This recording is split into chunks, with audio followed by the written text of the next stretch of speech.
Eu ouvi essa definição, eu gostei e resolvi usar. Mas sejam muito bem-vindos na Igreja Fonte, na cidade de São Paulo. É um prazer para nós receber todos vocês aqui. Para vocês que nos visitam pela primeira vez, para vocês que ainda não me conhecem, meu nome é Marcelo. Durante o mês de janeiro, ou pelo menos desde o início do ano, nós estamos em uma série de mensagens sobre Jesus Cristo no Evangelho de Marcos.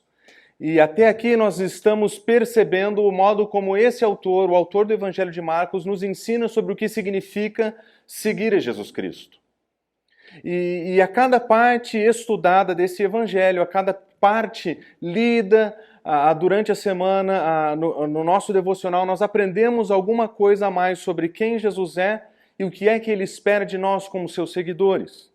E nós percebemos que desde o início do Evangelho, Marcos estabelece a clara intenção de nos ensinar a respeito de quem o nosso Senhor é, o que é que ele espera de nós e qual é a missão que ele tem. E à medida que ele vai contando essas três coisas ao mesmo tempo no desenrolar do seu Evangelho, nós somos convidados a andar com Jesus em uma jornada literária guiada por Marcos, onde nós vamos aprendendo qual é o nosso lugar nessa jornada com Jesus. Como é que nós podemos entrar nessa história e aprender de Jesus sobre o que significa ser um seguidor dele. Todos nós que recebemos a Jesus Cristo como nosso Senhor, todos nós que recebemos a Jesus Cristo como nosso Salvador, nós estamos caminhando nessa vida com Jesus a caminho da Nova Jerusalém. E na nossa jornada até a Nova Jerusalém, o que é que nós precisamos fazer? O que é que o nosso Senhor espera de nós? E é isso que o autor de Marcos nos ensina. No nosso primeiro encontro, nós falamos sobre o fato de que o Evangelho de Marcos nos coloca nessa jornada com Jesus a caminho da Nova Jerusalém, no momento em que nós entendemos que somos chamados e comissionados por Ele. Da mesma forma que outros personagens importantes na história de Jesus foram chamadas e comissionadas, os discípulos também foram chamados e comissionados. Aqueles que estão seguindo a Jesus a caminho de Jerusalém no livro de Marcos, eles exemplificam cada um de nós que caminha com Jesus Cristo em direção à Nova Jerusalém. E porque eles foram também chamados e comissionados, nós entendemos que nós também fomos chamados e comissionados. Nós também temos um chamado da parte de Deus, um chamado de Jesus Cristo para estar com Ele, andar com Ele, viver com Ele. Mas Jesus tem uma proposta, Jesus tem uma comissão. Jesus tem um propósito, e ele diz isso claramente quando diz em Marcos capítulo 1, versículo 17: sigam-me, ou seja, andem atrás de mim, sejam meus seguidores. Eu vou fazer de vocês pescadores de homens. Jesus Cristo não quer apenas convidar pessoas para estar com Ele. Ele quer convidar pessoas para estar com Ele, para que essas pessoas que andam com Ele e estão com Ele possam sair, para que possam ir e pregar o Evangelho em outros lugares. Eles são chamados para estar com Ele, mas eles também são comissionados para irem ao mundo.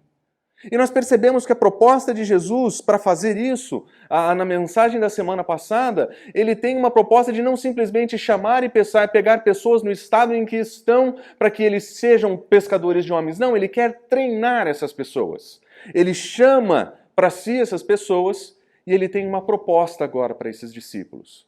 Eu vou dizer para vocês o que vocês têm que fazer, mas primeiro vocês vão aprender comigo o que precisa ser feito. E nós vemos que Jesus começa a envolver os seus discípulos nessa jornada. Ele não simplesmente diz, venham e vão. Ele diz, venham, aprendam comigo, andem comigo, vejam o que eu estou fazendo, observem os meus passos. E ele modela o ministério. Ele prega, ele cura, ele expulsa demônios. Ele mostra para os discípulos o que é que eles têm que fazer. Ele demonstra autoridade. Por que esse homem merece ser seguido? Ele responde essa pergunta. Ele demonstra sua autoridade sobre todo o tempo. Ele tem autoridade sobre aquilo que é natural, ele tem autoridade sobre aquilo que é sobrenatural. Ele tem poder sobre doenças, ele tem poder sobre demônios. Quem é esse que até mesmo os demônios o obedecem? Ele tem uma autoridade completamente distinta. E ele define qual é o seu propósito. Naquele momento em que toda a multidão esperava de Jesus Cristo cura e milagres. Naquele momento em que as necessidades do seu ambiente começavam a definir o seu propósito, Jesus Cristo estabelece o seu pé no chão. Ele diz, eu tenho um propósito definido, eu vim para pregar, e porque eu vim para pregar, eu não vou voltar para aquela multidão que me chama como milagreiro. Eu não vou para lá, eu vou para outras regiões, para outros lugares, porque foi para isso que eu vim. E nós aprendemos com isso que o propósito de Jesus Cristo não é definido pelas necessidades à sua volta, não é definido pelos aplausos da multidão. Na verdade, o propósito dele foi definido por Deus. Ele tem uma missão, ele veio cumprir uma missão. E com isso, Jesus Cristo começa a treinar os seus seguidores, dizendo, esse é o ministério que vocês têm que fazer, esse é o modo que vocês têm que fazer, e esse é o seu propósito de vida. Não permita que as situações à sua volta comecem a definir a tua missão. Não permitam que os aplausos definam o que você vai fazer. Mas à medida que Jesus vai fazendo a sua missão e vai realizando e apresentando o reino de Deus, demonstrando que uma nova era tinha começado e os poderes do mundo vindouro através de Jesus se fazem manifestos no seu ministério, as pessoas o estão assistindo encantadas. A multidão olha para ele encantada. Olha esse homem, os demônios o ouvem, as doenças vão embora, ele cura. Ele é uma celebridade, a fama dele começa a se espalhar. As pessoas falam sobre ele, as pessoas contam suas histórias e de repente, já no começo desse evangelho, nós vemos uma multidão que não conhece Jesus, que não sabe qual é o seu propósito, olhar para ele encantada. O que ele faz, ninguém fez. O poder que ele tem, ninguém tem. O que ele fala, ninguém fala. Esse homem é especial, ele é o nosso milagreiro. De repente a cidade inteira está na porta da casa de Pedro trazendo doentes e pessoas precisando de atenção, porque eles queriam de Jesus alguma coisa, eles queriam ganhar de Jesus, eles queriam que Jesus se tornasse alguma coisa para eles, que fosse um meio para que eles conseguissem conquistar o que tanto queriam. Talvez o alívio do sofrimento, talvez o alívio das pressões da vida. Mas para a multidão, Jesus era alguém para quem as pessoas iam ganhar alguma coisa, de tal forma que isso contamina até os seus discípulos. De repente, os discípulos são emissários da multidão.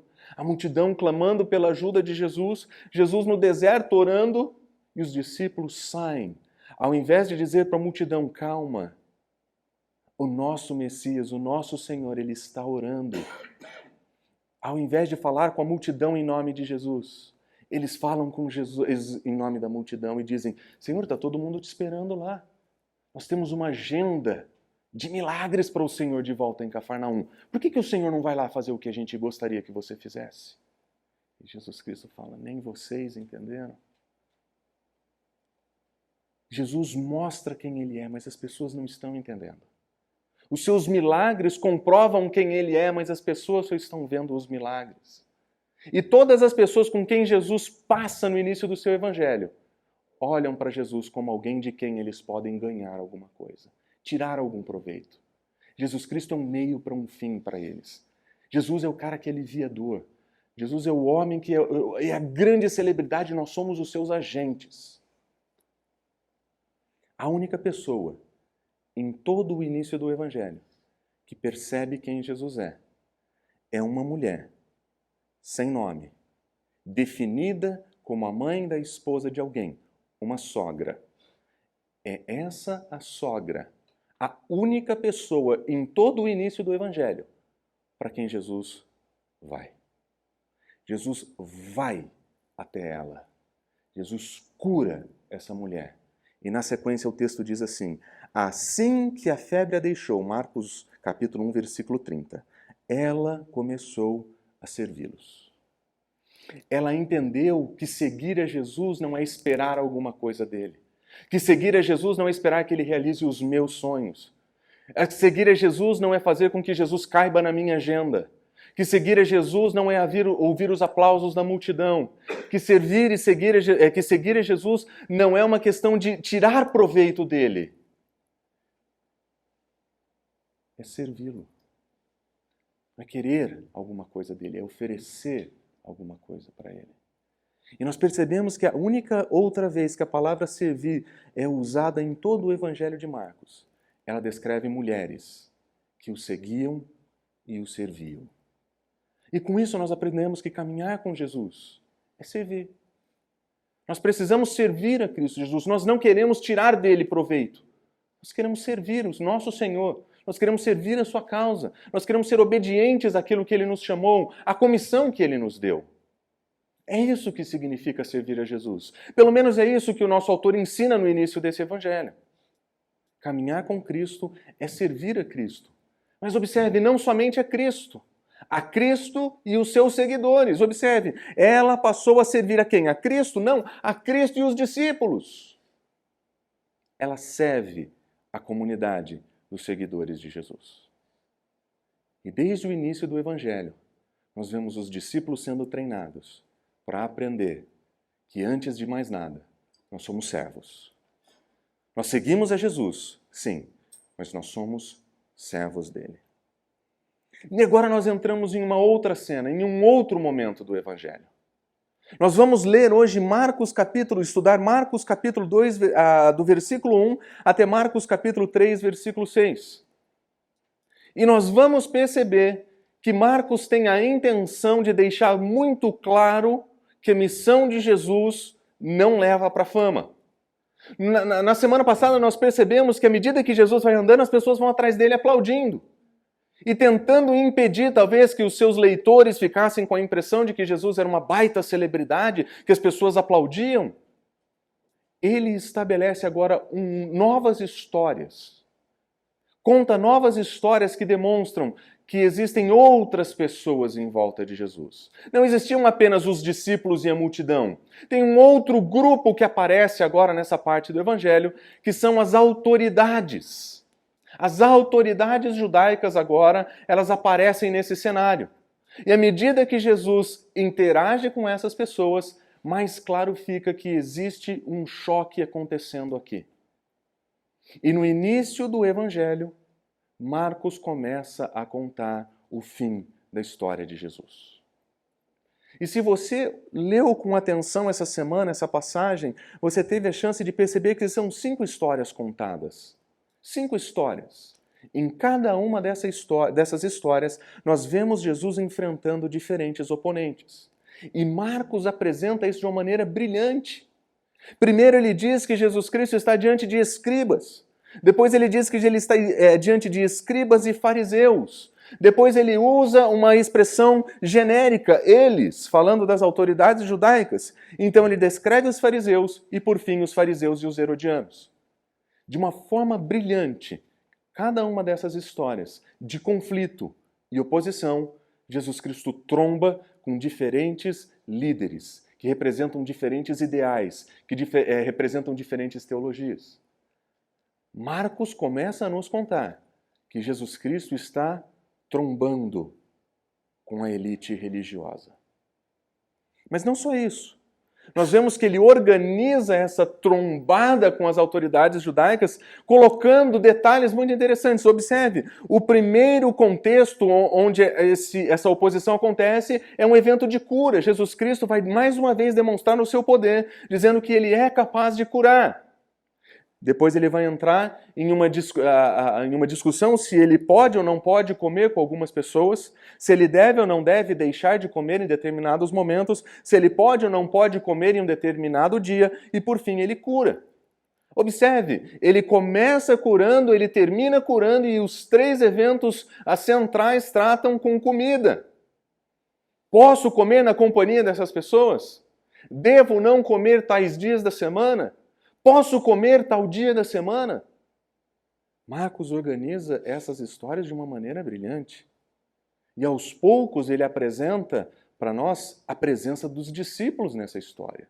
Os discípulos não aparecem na primeira, mas aparecem nas 3 centrais e não aparecem na última. Nós vemos os discípulos sendo apresentados em momentos específicos das histórias.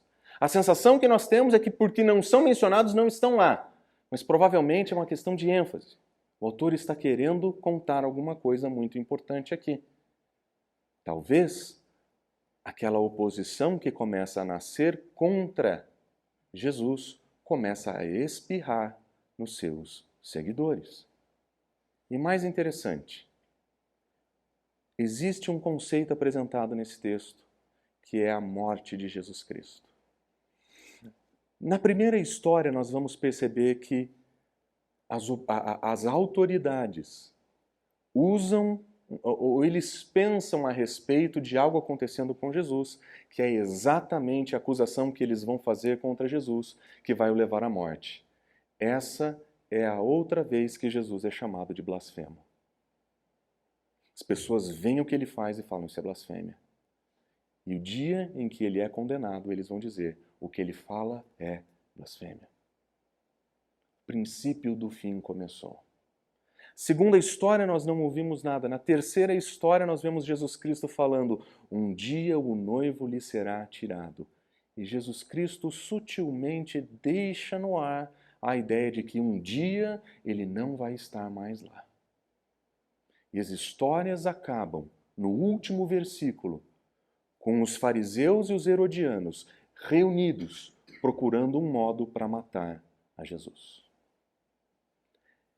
Marcos coloca essas histórias lado a lado de modo intencional. Ele quer nos contar alguma coisa a respeito de Jesus Cristo. Ele quer contar alguma coisa sobre o que significa caminhar atrás de Jesus Cristo. Mas essas histórias foram colocadas aqui para nos lembrar que aquele milagreiro aplaudido pelas multidões é agora odiado pela elite religiosa. Odiado! O início do fim começou, a vida dele vai acabar em morte e vai ser trágica. E ele está dizendo, se você seguir a Jesus Cristo, lembre-se, desde o início da sua jornada, ele sabe que ele caminha para Jerusalém e ele sabe que lá ele vai morrer. Os discípulos estão olhando maravilhados sem entender. A multidão está olhando maravilhada sem entender. E as autoridades judaicas, sem entender absolutamente nada, estão convencidos de que a melhor coisa a se fazer com esse homem é matá-lo. Onde foi a fama? Sumiu. Onde estão os aplausos? Sumiram. O que sobra em todas essas histórias é apenas oposição, conflito. O que sobra nessas histórias é confronto. E olhando para todas essas histórias, lado a lado, nós vamos aprender, em primeiro lugar, como é que Jesus é apresentado nesse texto. Alguma coisa Marcos quer nos contar sobre quem esse homem é. E cada uma dessas histórias aponta para quem Jesus é de uma forma muitíssimo interessante. Não apenas existe uma coerência literária aparecendo aqui, onde nós vemos todas as estruturas, mas nós vemos também que existe uma teologia a respeito de quem Jesus Cristo é, que é muito importante. Por isso eu gostaria que você abrisse a sua Bíblia em Marcos, no capítulo 2, e fosse acompanhando comigo nesse momento. Porque nós vamos perceber que cada uma dessas histórias apresenta algo muito importante sobre quem Jesus Cristo é. Na primeira história, nós vemos que Jesus Cristo é apresentado como aquele que pode oferecer perdão pelos pecados. Lembre-se, em toda a trajetória da teologia do Antigo Testamento, as pessoas acreditavam que somente Deus poderia perdoar. Um profeta enviado da parte de Deus poderia apresentar o perdão que Deus oferece, mas ninguém jamais poderia dizer, eu perdoo você em nome de Deus. E a razão era muito simples. Eles entendiam que o pecado era, em última análise, uma ofensa a Deus e somente o ofendido pode liberar perdão. Ninguém no lugar de Deus pode dizer que o ofendido pode ser perdoado. Por isso que ninguém pode pedir perdão para você no seu lugar. Se você foi ofendido, e quem precisa oferecer o perdão é você, somos nós. É a pessoa ofendida que libera o perdão. Mas Marcos nos conta que Jesus Cristo é aquele que tem autoridade para perdoar pecados.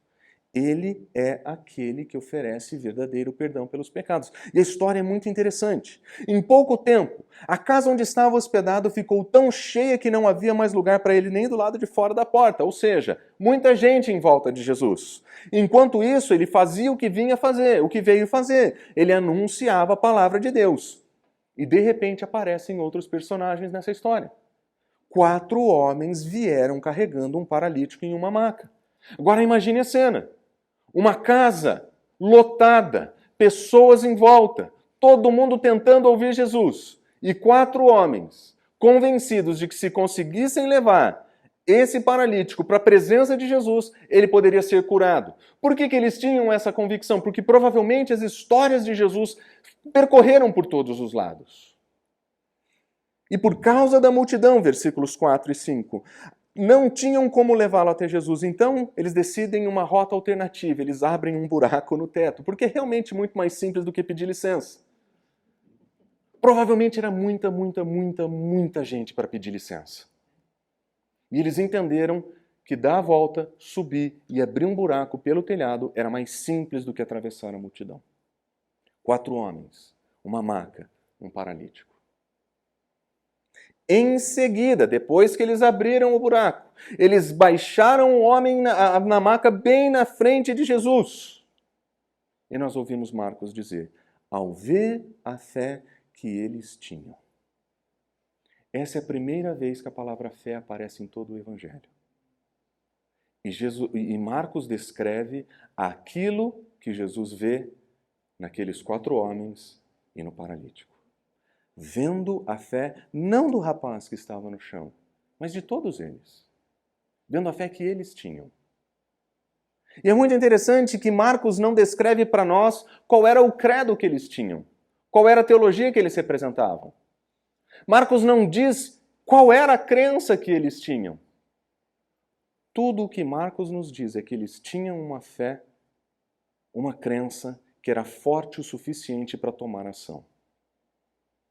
Eles não somente creram, eles decidiram ir até Jesus. E é muito interessante que Jesus associa o que ele vai fazer nesse texto com a fé dessas pessoas. Ele poderia ter dito muitas coisas, ele poderia ter falado de outro modo, mas Marcos resolveu associar o que acontece aqui com a fé dessas pessoas.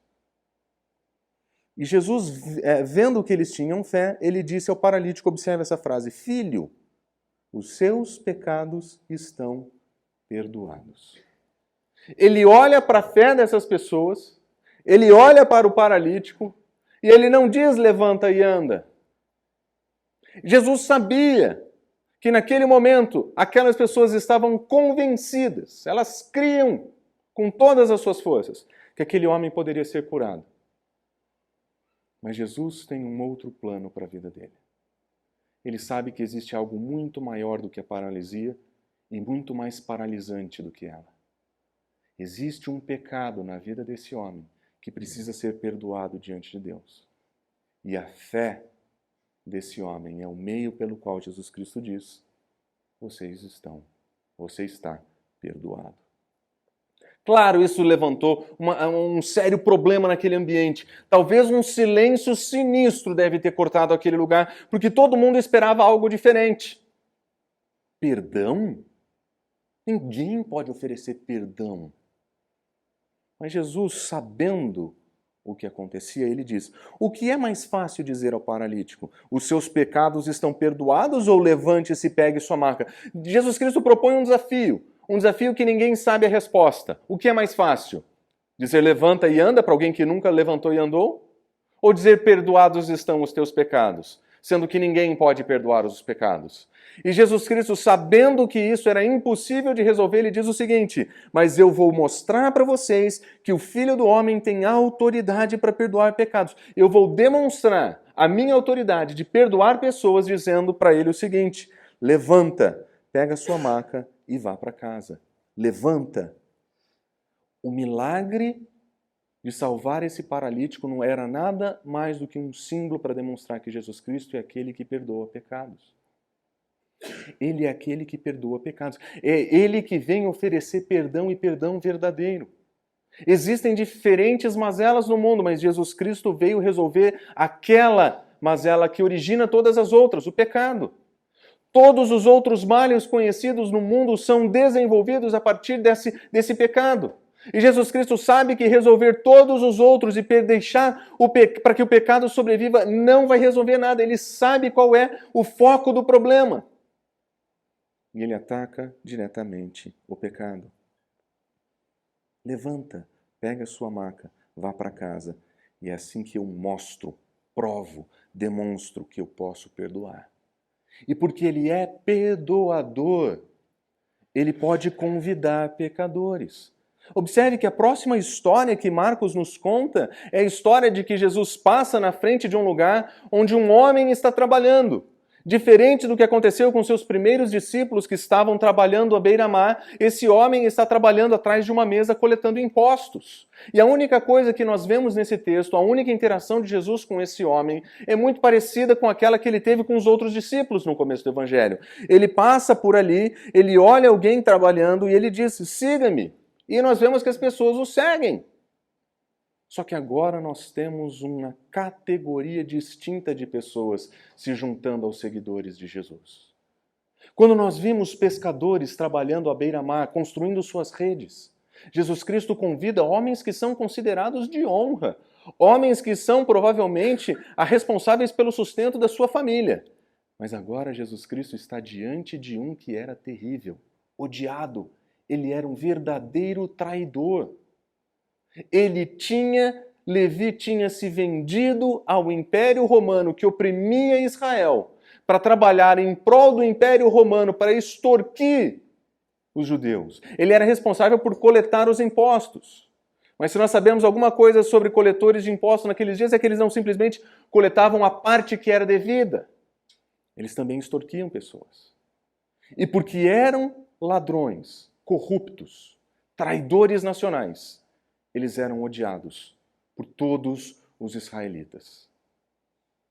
E Jesus Cristo agora abre a sua porta do seu grupo seleto de gente para pecadores como ele. Ele era o tipo de gente marginalizada que não prestava naquela sociedade. Rejeitado. Aliás, publicanos, os coletores de impostos, eles eram uma subcategoria daqueles chamados pecadores. Os israelitas e a elite religiosa olhavam para essas pessoas como se elas fossem piores pessoas. Mas porque Jesus tem autoridade para perdoar, ele pode convidar pecadores para estar com ele. Ele pode convidar pecadores para estar com ele. E não somente para estar com pecadores, chamando-os para si, mas para ir até a casa de um deles, onde grande número de publicanos e pecadores estavam com Jesus. Publicanos e outros pecadores. Não só convida pecadores para estar com ele, mas está onde os pecadores estão. Ele não tem problema de se sentir contaminado pela presença do pecado dos outros. Como aquele que oferece verdadeiro perdão, ele convida pecadores. Isso é uma excelente notícia para cada um de nós. Porque não importa qual é a tua profissão, não importa qual é o teu momento de vida, você sabe que no fundo, você não presta. Você é um pecador miserável, que se não for chamado por Cristo Jesus e receber dele o seu perdão, nós estamos perdidos. Mas Marcos nos conta que Jesus não apenas oferece o perdão, ele convida pecadores que precisam do perdão. Ele convida pessoas que são carentes daquilo que Jesus tem de mais importante para oferecer, que é o perdão. E ele descreve o seu propósito nos seguintes termos: as pessoas saudáveis não precisam de médicos, mas os doentes. Eu não vim para chamar aqueles que se acham justos, eu vim chamar pecadores. Aqueles que são bons, aqueles que não pecam, aqueles que fazem coisas erradas, mas não pecam de verdade, esses são justos aos seus próprios olhos. E Jesus Cristo está falando, não é esse tipo de gente que eu quero comigo. O tipo de gente que eu quero comigo é aquele que sabe que é pecador. E isso aqui foi extremamente ofensivo para as pessoas que o ouviram. A elite religiosa se via justa, santa, separada, distinta e distante dos pecadores. Jesus Cristo está falando, vocês não precisam de médico. É irônico, evidentemente irônico. Mas Jesus Cristo chama para si e quer estar com aquele que sabe que é pecador e que precisa de perdão. Ele oferece perdão, sim, mas ele oferece perdão para pecadores confessos. Gente que sabe que não presta. Gente que nem eu e você. Mas não é só isso que Marcos nos ensina. Marcos nos ensina que agora que nós recebemos esse perdão oferecido por Jesus, porque somos pecadores, nós recebemos de Jesus Cristo uma nova espiritualidade.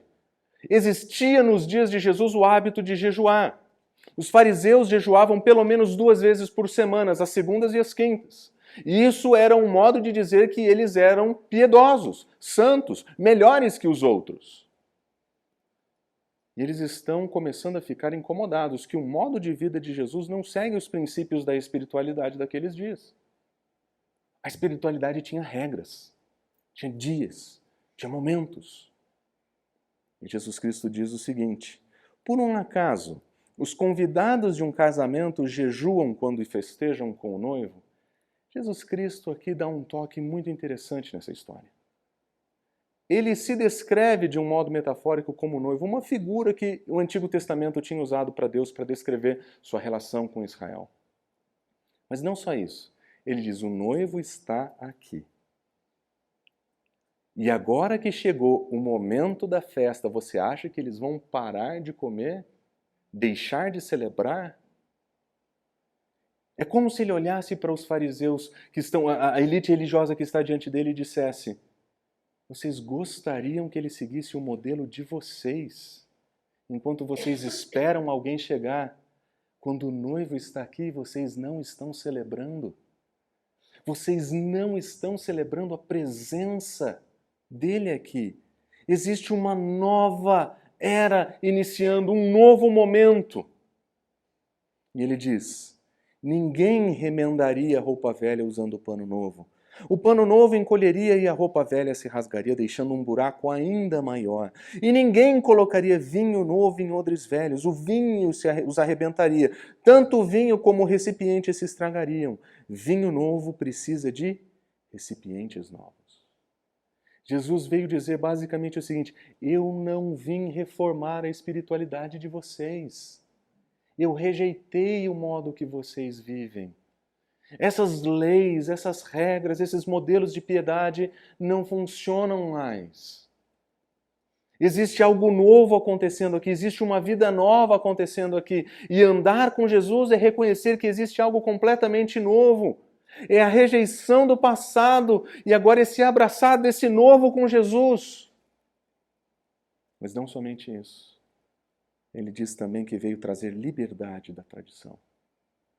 Próxima história, a 4ª história, nos mostra que num sábado Jesus estava colhendo espigas com seus discípulos e, de acordo com a legislação dos fariseus, isso era uma violação da lei de Deus. Não tinha nada mais particularmente judaico para um judeu do que a teologia do sábado. Preservar pelo sábado, pela santidade do sábado, era algo que eles tinham que fazer. Mas Jesus Cristo parece desafiar suas tradições. Ele desafia as tradições dos fariseus. Não aquilo que a lei ensina sobre santificar o sábado, mas sobre como os fariseus diziam que o sábado tinha que ser santificado. Os fariseus se abstinham de tudo.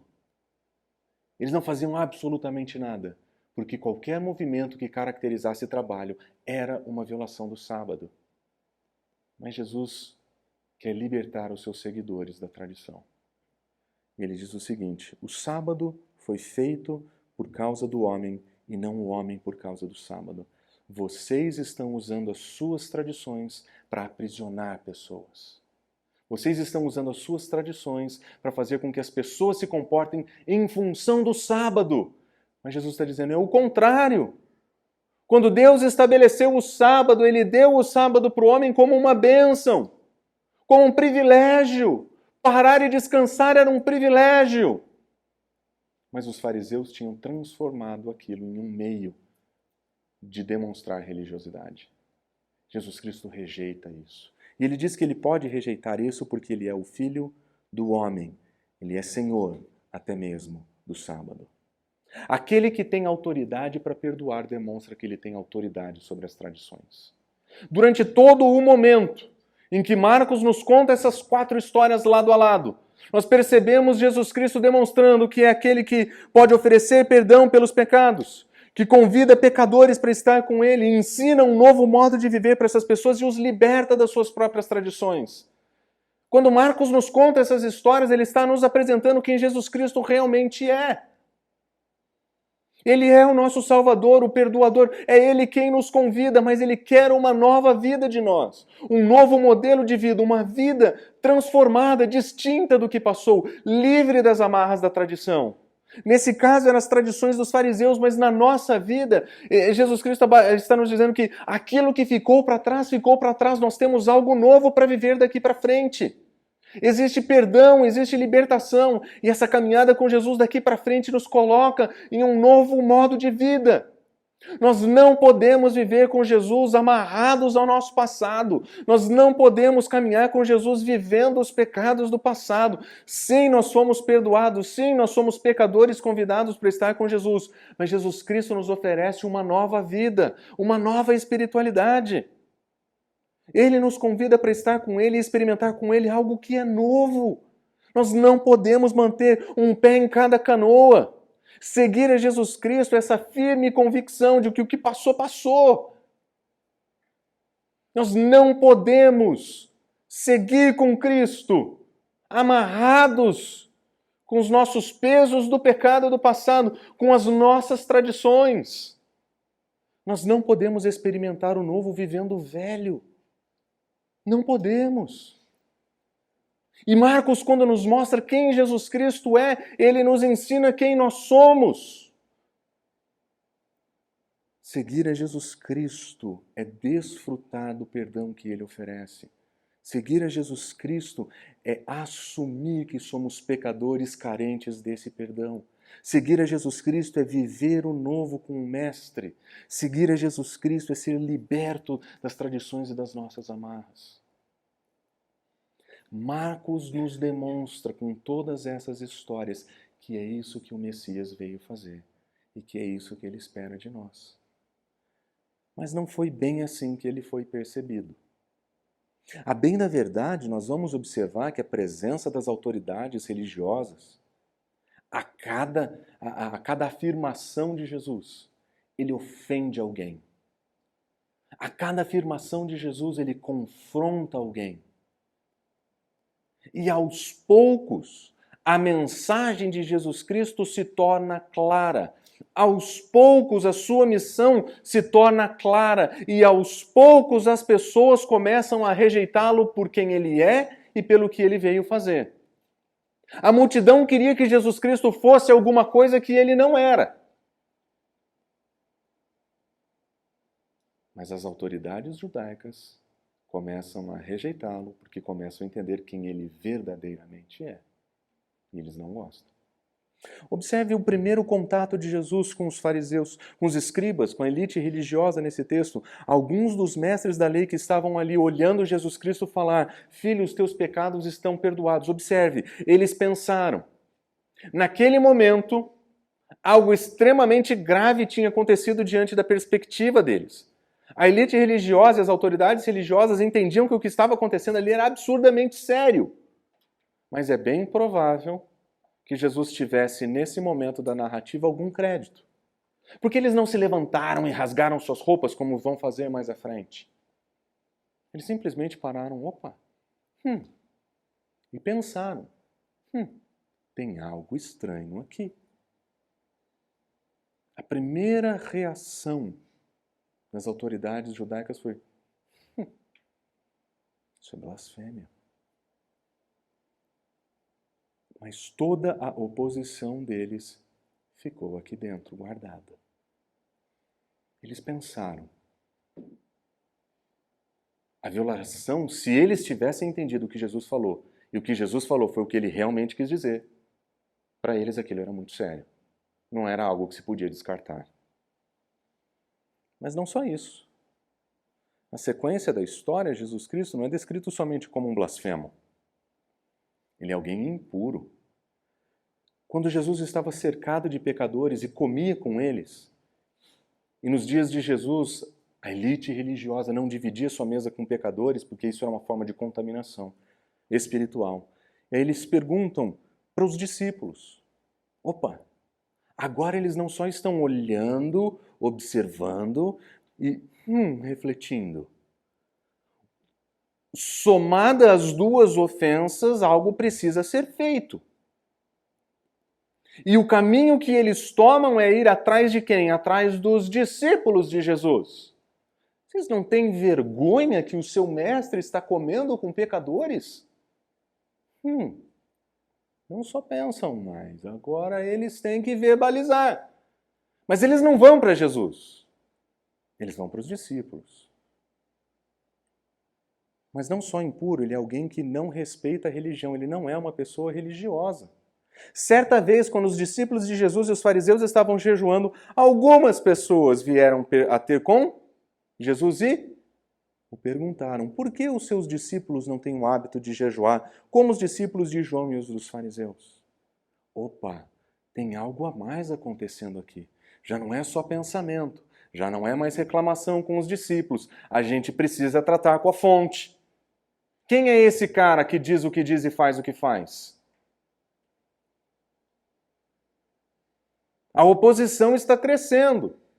Deixou da esfera do pensamento e atingiu a esfera da ação, e a cada momento que passa ela fica mais forte.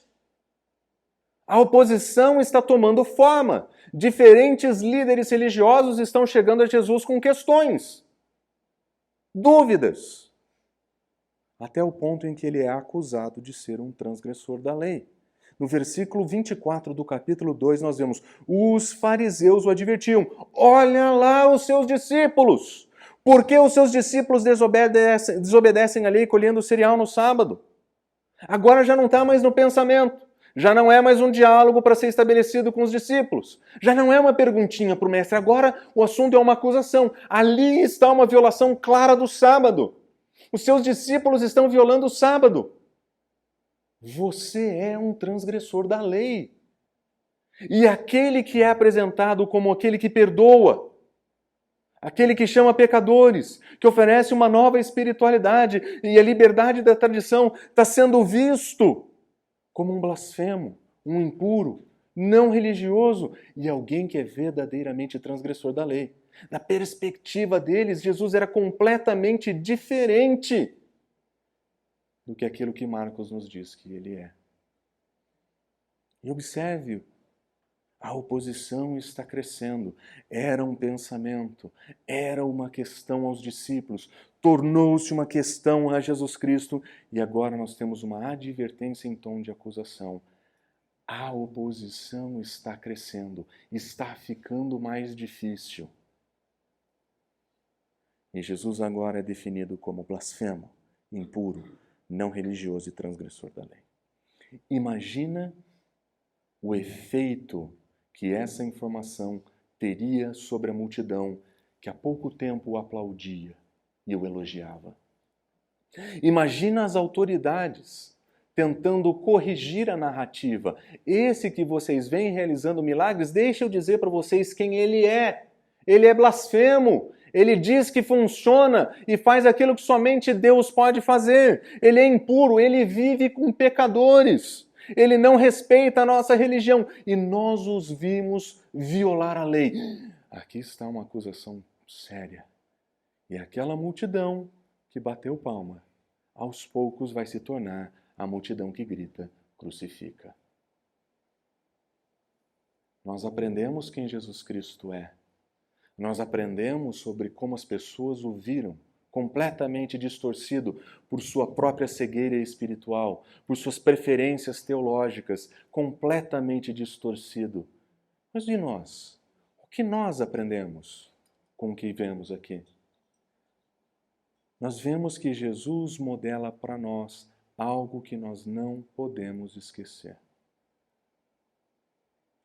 O que está acontecendo nesse texto, Jesus é o modelo do discipulado para nós. E se nós vamos seguir o nosso mestre, nós precisamos aprender o que ele está fazendo aqui, o que ele faz aqui.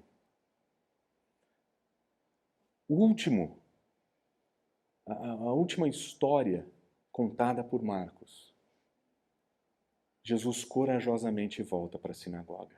Vocês lembram que o primeiro evento da cura, onde ele diz para o paralítico, os teus pecados estão perdoados, ele acontece dentro daquela sinagoga. Mas Jesus corajosamente volta para lá. Jesus corajosamente volta para lá. Ele já foi questionado, acusado. Ele já viu os pensamentos das pessoas, ele sabe o que as pessoas pensam a respeito dele. E Jesus Cristo então vai para o deserto orar?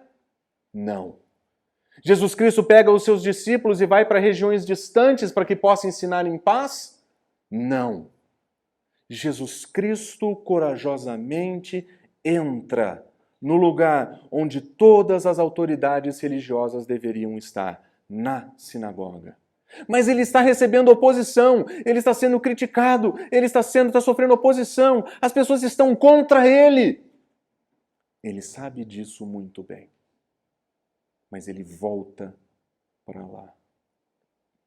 E quando ele entra lá, como era de se esperar, existe uma cilada preparada para ele. Os inimigos de Jesus agora já não são mais as autoridades religiosas. Marcos deixa muito claro aqui. Agora já não são mais pessoas que o observam. São pessoas que o odeiam. Eles têm consciência de que esse homem não pode ser quem ele diz que é. Não pelo menos de acordo com a tradição que eles carregavam. Jesus Cristo não era quem eles esperavam, o Messias que eles queriam. E agora eles são inimigos de Jesus. E eles estão observando atentamente. Olha só o absurdo. Se ele curasse a mão do homem que tinha a mão deformada e que estava lá dentro, eles planejavam acusá-lo porque era sábado. Opa! O ódio dessas pessoas contra Jesus era tão grande que se Jesus curasse alguém no sábado, aquilo era ofensa suficiente para ser acusado. Não existe na lei dos fariseus uma objeção à cura de alguém no sábado. Mas curar alguém já era ofensa suficiente. Lembra, a primeira ofensa, a pior de todas é a primeira. Jesus Cristo é descrito como alguém que blasfema contra Deus. Mas naquele momento eles não fizeram nada. Mas à medida que Jesus vai deixando claro quem ele é, à medida que Jesus deixa claro o que é que ele veio fazer, as pessoas vão pegando o ódio dele. Se levantam em oposição a ele, começam a confrontá-lo, e agora nós temos uma cilada pronta. Estamos na sinagoga, um doente precisando de ajuda está ali.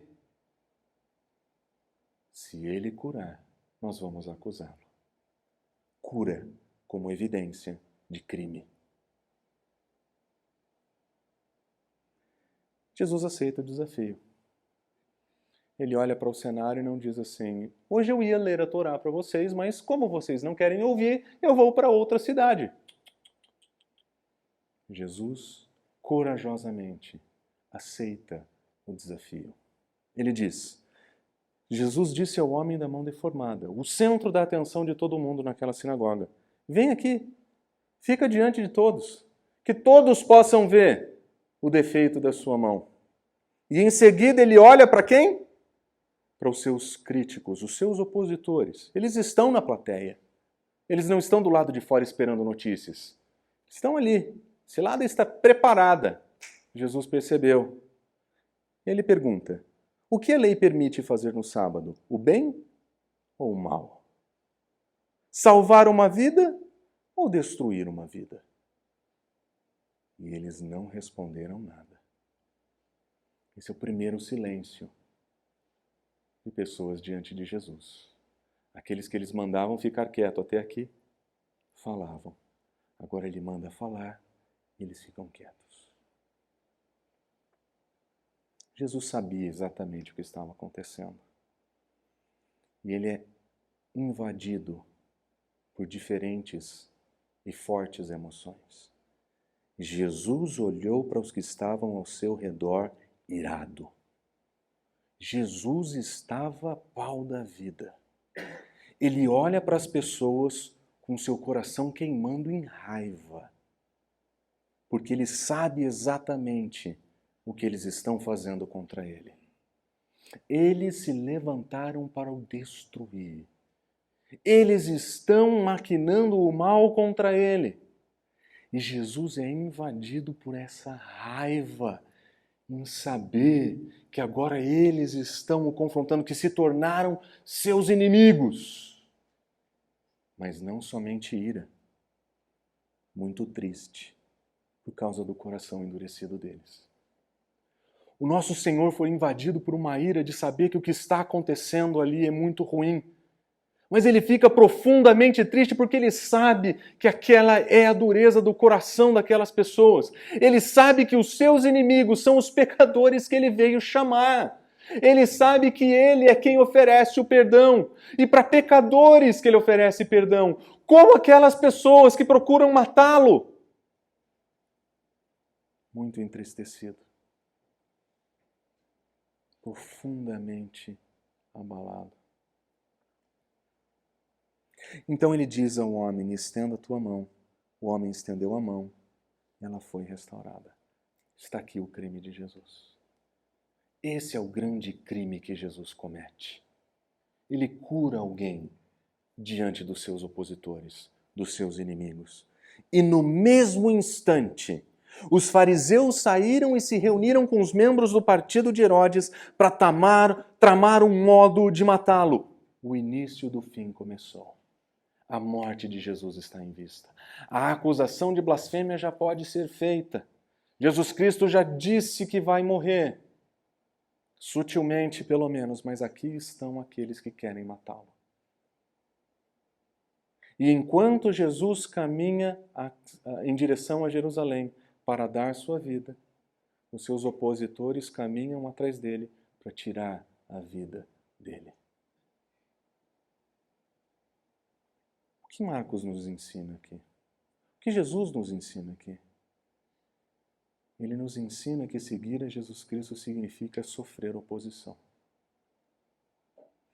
Significa que caminhar com Cristo implica em afrontar o modo como a sociedade está. Caminhar com Jesus Cristo significa ofender pessoas. Hoje, somos nós, os seguidores de Cristo, que vamos nos levantar e dizer: Jesus Cristo tem o perdão para o seu pecado. E ao invés de celebrarem a libertação que podem ter em Cristo, eles vão ficar ofendidos porque você disse que eles são pecadores. Nós somos portadores de boas novas, mas nós só somos portadores de boas novas para aqueles que sabem que são pecadores. Ai de você se disser que determinado pecado, que determinado comportamento é pecado. Você não pode dizer isso. Isso é ofensivo. Ai se você se disser que determinado comportamento sexual é pecado. Ou se você disser que as pessoas são pecadoras. Ou se você dizer que roubo é roubo, que assassinato é assassinato. E que no final das contas Deus é o ofendido por todos os pecados. Ai de você! Levanta você no seu ambiente de trabalho e olha para aqueles que deixam suas famílias de lado em função do seu trabalho e diz para eles que eles estão ofendendo a Deus quando abandonam suas famílias. Ai de você, quem é você para dizer que nós somos pecadores? Nós somos justos. Quem é você para dizer o que é certo e o que é errado? Quem é você para dizer que você tem direito e autoridade de definir o certo e o errado? Cada um escolhe o certo que quiser e o errado que tiver vontade. Cada um que cuide de sua própria vida. Fale para as pessoas o que Jesus falava e você vai ver que em pouco tempo as pessoas param de te aplaudir para te perseguir. Caminhar com Jesus Cristo é perseverar corajosamente em meio à crescente oposição, como ele fez. Quando a perseguição ficou forte, Jesus Cristo não desistiu. Ele perseverou, mas ele persevera corajosamente.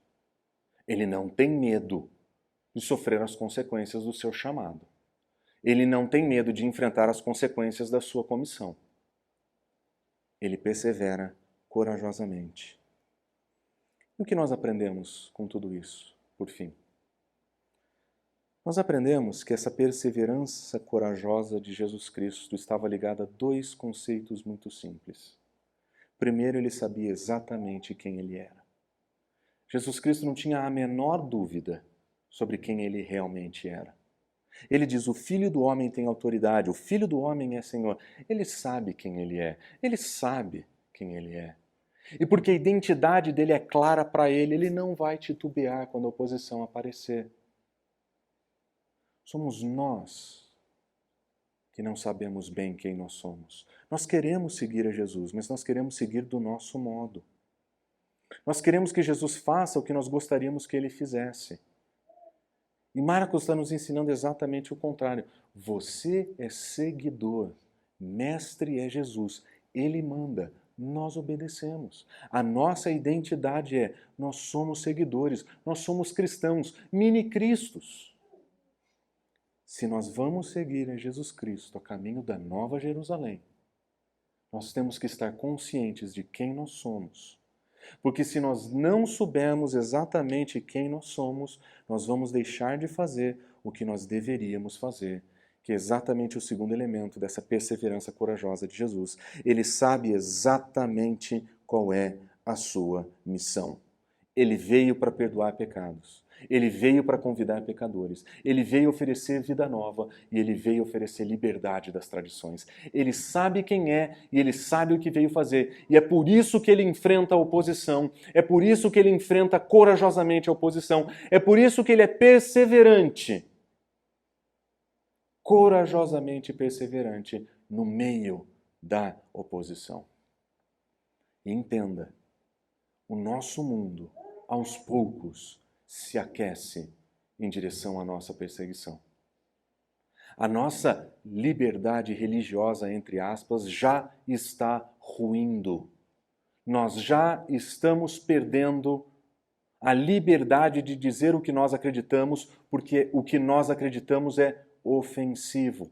O que nós acreditamos fere as pessoas. E covardemente a igreja tem aceitado isso. Covardemente nós vemos discípulos de Cristo servindo aos aplausos da multidão e dizendo, nós não podemos fazer mais isso. Nós não temos mais esse direito. Seguir a Jesus Cristo significa corajosamente enfrentar a nossa oposição e perseverar seguindo a Cristo à medida que a oposição crescer. Você vai ser perseguido no seu trabalho se você for realmente um seguidor de Jesus? Que seja. Na sua família as pessoas vão rejeitar você? Que seja. Não permita que a sua lealdade seja dividida com esse mundo, porque é uma questão de tempo para a multidão que te aplaude gritar crucifica. Com Cristo Jesus você sabe que você carrega a sua cruz em direção à morte. Com a multidão você vai descobrir depois. Enquanto nós seguimos a Jesus Cristo, a caminho da Nova Jerusalém, nós vamos sofrer oposição. Nós seremos confrontados, nós seremos atacados, as pessoas vão mentir sobre nós, as pessoas vão distorcer quem nós somos. Mas nós seguimos os passos de Cristo corajosamente. Somos uma igreja pequena, mas o Senhor nos deu uma missão. E nós queremos fazer discípulos dele nessa cidade. E nós não vamos parar. Nós não vamos diminuir o nosso passo. Porque está ficando difícil. Porque afeta a minha agenda. Nós não vamos parar. Nós sabemos a missão que nós temos. E é isso que corajosamente nós vamos fazer. Porque esse é o caminho que o nosso mestre modela para nós. É esse o Messias que nós queremos seguir. Vamos orar?